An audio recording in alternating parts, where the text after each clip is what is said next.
Përshëndetje, ju njohim me shtypin e ditës për këtë të premte da 31 tetor.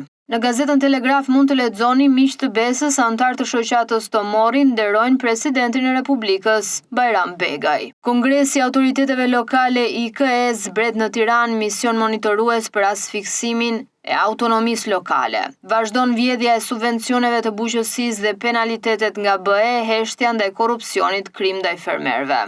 Në gazetën Dita mund të lexoni kushtetuesja sot ka gjyq me veten rasti Veliaj.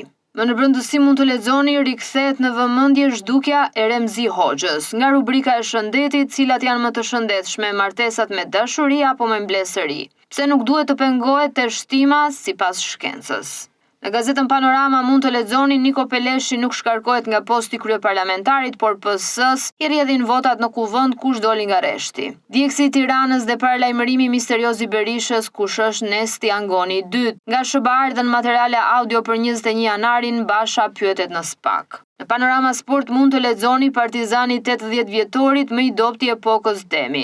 I dëmtuar apo jo, Bismarck është misteri vllaznisë. Hihet dyshimi për mos aktivizimin e sulmuesit që erdhi me shumë bujë. Spalletti zyrtarisht Juventin, Milani në ankth për Leaon. Thellohet kriza, madrilenët duan 4.5 miliard euro. Liverpooli, Arne Slot, nuk jemi aq të mëdhenj sa na bëjnë. Polemika në ndeshjen e kupës, Bayerni do varin.